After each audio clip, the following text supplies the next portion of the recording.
የዴዚ እናት የሆነችው ቲና ህልፈትን ተከትሎ የኢቢኤሱ ጋዜጠኛ ጌታሁን አሰፋ ልብ የሚነካው ጽሑፉን በፌስቡክ ገጹ አጋርቷል። ከሞተሽ ነው ምንድነው የምትፈልጉት?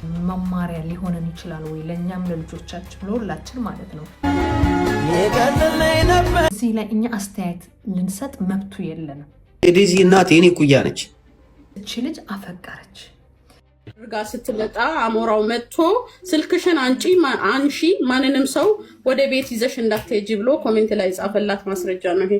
ሁለት ሰዎች ሁለት ጎራ ይዞ ስለነሱ በጣም ብዙ ነገሮች ይተነትናሉ። ሃይ እንዴት ናችሁ ውድ ተከታታዮቼ? ለዛሬ ደግሞ ይዤላችሁ የመጣሁት ስለ ሁለት በቲክቶክ በዩቱብ በተለያየ ነገሮች ሰው ብዙ እየሰራላቸው ያለ ከአንድ ሳምንት በላይ ያረገ ይሄን ነገር ከዚህ ነገር ምን ልንማር እንችላለን? መማሪያ ሊሆነን ይችላል ወይ ለኛም ለልጆቻችን ለሁላችን ማለት ነው። ጉዳዩ የሚሆን ያለው የዴሲ እና አሌክስ አሞራው እንዲሁም ነፍሷን በገነት ያኖርልን የእናቷ ቲና ማለት ነው። ሁለት ሰዎች ሁለት ጎራ ይዞ ስለነሱ በጣም ብዙ ነገሮች ይተነትናሉ። ይሮይላቸው በቃ እንደዚህ ነው። ስለዚህ አሁን እሱ ነገር ለኔ ቤተክርስቲያኑ የደረባ አስተዳዳሪ እዚህ የተቀበረ ሰው ማን ነው መጠየቅ ትችላለሽ? እናቴ በእናትሽ ይሄ ሳይቀር ይሄን ማለት ነው። እውነት ለመናገር እኔ እዚህ ይዤው ስመጣ ጥሩ ስሜት አይሰማኝም። ምክንያቱም ይሄ የቤተሰብ ጉዳይ ነው። የቤተሰብ ጉዳይ ላይ ገብተህ እንደዚህ ይሄም ማለት በጣም ከባድ ነው እና በዚህ ምክንያት ነው ደግሞ ለመምጣት ያልፈለግኩት የነበርኩት። ቢሆን ግን ሰው ስተቱ ወደ አንዱ ሊያደርገው ይፈልጋል ወይ ደግሞ ሰውን ጥፋተኛ ማድረግ ይፈልጋሉ። ይቅር በህይወት ያለ ሰው ለሞተ ሰው እንኳን መክሰስ ይፈልጋሉ አንዳንድ ሰዎች እና እኔ ደግሞ የተሰማኝን ነገር ይሄ ባይሆን ነበር ወይ ይሄ ቢሆን ጥሩ ነበር፣ ሁለቱም ውስጥ ትክክል አይነት አስተሳሰብ ነበራቸው የሚለው ነገር ስላለኝ ነው የመጣሁት። ምክንያቱም ይህን ስል ለዚህም ለዛም ሳይድ ሳይሆን ላይክ እንደ ልጅና እንደ እናት ሁኜ ስላየሁት ነው። እኔም እናት ስለሆንኩኝ ነው ይሄን ነገር ላወራበት ወይ ልናገርበት የፈለግኩት ማለት ነው። በመጀመሪያ እነዚህ እናትና ልጆች ጥሩ በቲክቶክ በሶሻል ሚዲያ ጥሩ እውቅና የነበራቸው እንዲሁም ኢቢኤስ ላይ ሳይቀር ኢንተርቪው ሰጥቶ ነበር። ዴሲ ደግሞ እኔ ማቃት በዩቱብ የሆነ ዘፈን እየዘፈነች አይ ቲንክ የሆነ ነጭ ጊታር እየመታላት ያለ ቪዲዮ ነው። በጣም ረጅም ጊዜ ነው ይሄን ዘፈን ማቀው። አሚን ልጅቷን ያየኋት ያወኳት ማለት ነው። ከማን ከሚገርማችሁ የሀበሻ ልጅ ናት ብዬ አላስብም ነበር ያኔ ቪዲዮን ሳየው። ቢሆን ግን ልጅቷን እያወኳት ስመጣ እንዲሁም ወደ ቲክቶክ ጥሩ አድርጋ እንደዚህ ስትመጣ የበለጠ ለሷ መከታተል ጀመርኩ ማለት ነው። ማየት ጀመርኩ። በጣም አፏ ኩልትፍ ያለች ነው። አነጋገሯ በጣም ነው ደስ የሚለው። የኔ አባቴ ፈረስ ነው ምናምን እያለች የምታወራበት ጊዜ በጣም ታዝናናኝ ነበር። ሰሞኑን ላይቭ ላይ እያለቀሽ ነበር። You were crying on live. Oh, because of Esu ነው እንዴ? Esu ነው። ምን በማከል ግን ሁሉም ሴት ሁሉም ወንድ ሁሉም ቤተሰብ ላይ ያለ ነው። ሁላችን ይህን መንገድ አልፈንበታል እና እንደ ሁሉ ሰው እንዳለፈበት መንገድ ምክንያት እቺ ልጅ አፈቀረች። እቺ ልጅ ከ18 ዓመት በታች አይደለችም፣ ከ18 ዓመት በላይ ጨዋ ልጅ ናት እና ቲክቶክ ላይ ያየችው ቆንጆ ልጅ ነው፣ መጥፎም አይደለም። አይደለም ስለሱ ባክግራውንድ ጥሩ አድርጌ ልጁን አላቆም ነበር። ከእሷ ጋር ፍቅር ሲጀምር ነው እኔም ጥሩ አድርጌ ልጁን ለማወቅ የተገደድኩት ማለት ነው። ከአሌክስ አሞራው ጋር ፍቅር ጀመረች። ያኔ መጀመሪያ ጊዜ እውነት ለመናገር እኔ ሁለቱም አልደገፍኩም ነበር። ምን ትወጃለህ? ዴዚ።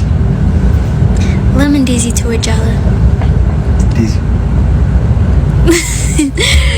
ምክንያቱም መጀመሪያ እናትየዋ ማመን አለባት ብዬ ነበር። ግን ልጅቷ እምቢ ስትላት ስጣሉ ግርግር ምናምን ተፈጥሮ ነበር። እዚህ አላቀርበውም ምክንያቱም ምንም ጥቅም የለው ብዬ ስላሰብኩ ማለት ነው ነበር።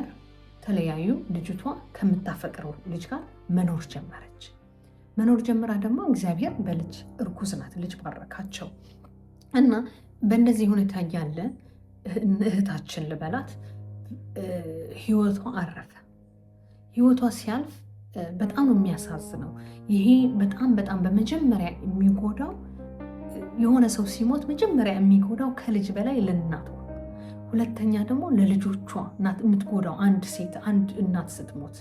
ምክንያቱም በበለጠ ከኛ በላይ የተጎዳችው ወይ ከጓደኞቿ በላይ ከዘመድ በላይ ከሁሉም ነገር የተጎዳች እናቷና ልጇ ናቸው፣ ልጆቿ ናቸው የሚጎዱት። እና በዚህ ላይ እኛ አስተያየት ልንሰጥ መብቱ የለንም። ምክንያቱም በትልቁ ያጣችው እናቷ ናት። ይህም ሆኖ ግን እኛ ልጅቷ ጣታችን ወደ ልጅቷ ነው ያየው። ብዙ ሰዎች ስሰማቸው ሳያቸው እሷ ስተተኛ ናት፣ ባሏ ስተተኛ ነው በጣም ማለት ጀመር። ይህን ስል ደግሞ እናትየው ስተተኛ ናት ማለት አይደለም። እናቷም ትክክል ናት። እኔ ልጆች አሉኝ። ልጆቼ እኔ የምፈልገው ተምሮ መጀመሪያ ትምህርታቸውን እንዲማሩልኝ ነው የምፈልገው። መጀመሪያ ጥሩ የሆነ ገቢ እንዲኖራቸው ነው የምፈልገው። እኔ እየሰራሁ ነው፣ ልጆችን እያስተዳደርኩ ነው። እኔ ደግሞ ለልጆቻቸው ሰርቶ ልጆቻቸውን እንዲያስተዳድሩ እንዲያሳድጉ ስለምፈልግ ነው ልጆቼ እኔ በምፈልገው እንዲሄዱልኝ የምፈልገው። ግን ደግሞ በማዕከል ልጆች ከ18 ዓመት በላይ ከሆኑ ሁሉንም ነገር እንደሚያውቁ አድርጎ ነው ሪያክት የሚያደርጉት። በተለይ ደግሞ ካፈቀሩ ራሳቸው ብቻ ናቸው ትክክል፣ ሌላ ሰው ትክክል መሆኑ አያምኑበትም። ሁላችን ያለፈ ነው። በዚህ መንገድ ያላለፈ ሰው ካለ መቼም እኔ ይበልኝ፣ ቤተሰብ ያልተቆጣው ቤተሰብ ያላዘነበት ልጅ ካለ ምን ይላሉ መሰላቸው ልጆቻችን? ወልዳችሁ ሞክሩትም እኮ ይሉናል።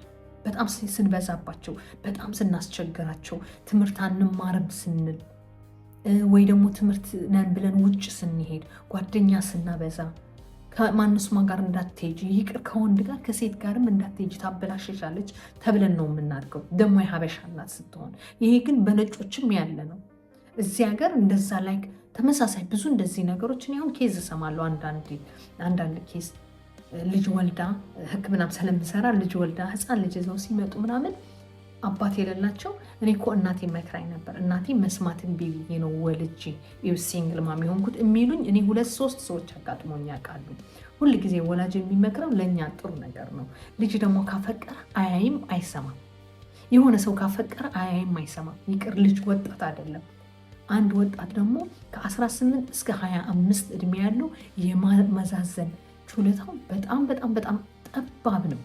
ሁሉንም ነገር የሚያደርገው ኢሞሽን ነው፣ በቃ በስሜት ነው የሚያደርገው። እና ይሄን ነገር ሀፕን አደረገ። እናትየዋ ቀኗ ስለሆነ አረፈች። ዴዚ እግዚአብሔር ያጽናሽ። ከባድ ነው ሀዘን። እች ልጅ ደግሞ በቃ እናቷ ናት፣ ሊሰማት ግዴታ ነው፣ ተሰማት። ግን ለምንድን ነው አንቺ ነሽ የገደልሻት ወይ አንቺ ነው እንደዚህ ያልሻት ወይ በአንቺ ስህተት ነው? ኖ ዴሲ ምንም ስህተት የላትም። አሌክስ ምንም ስህተት የለውም።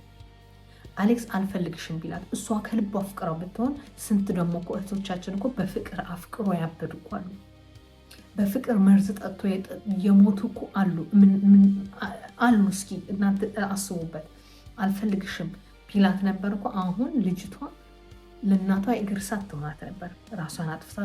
ራሷን ታጥፋ ልትችል ነበር። ብዙ ሴቶች እንደዛ የሚያደርጉ አሉ፣ በፍቅር የሚያብዱ አሉ።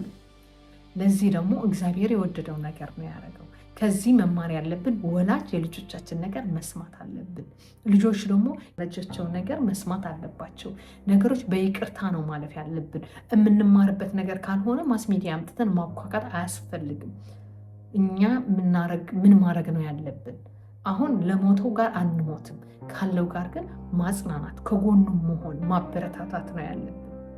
አሁን ደግሜ ደጋግሜ የምላችሁ ዴሲ ድንግል ማርያም በሰላም ትገላግላት፣ ጠንክራ ልጇን ልክ እንደ እናቷ ሆና እንድታሳድግ ነው የምፈልገው።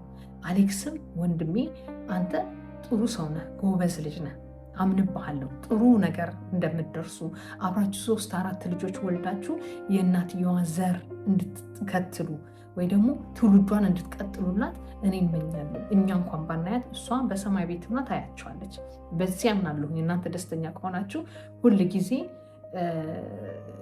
እሷም በሰላም ታርፋለች እና ፍቅራችሁ ረጅም ያድርግላችሁ። ለረጅም ዓመታት አብራችሁ እንድትዘልቁ እመኝላችኋለሁ። ለዛሬ ይዤላችሁ የመጣሁት ይህ ነበር። ምክንያቱም ይሄ ያለፍኩበት መንገድ ስለሆነ ነው።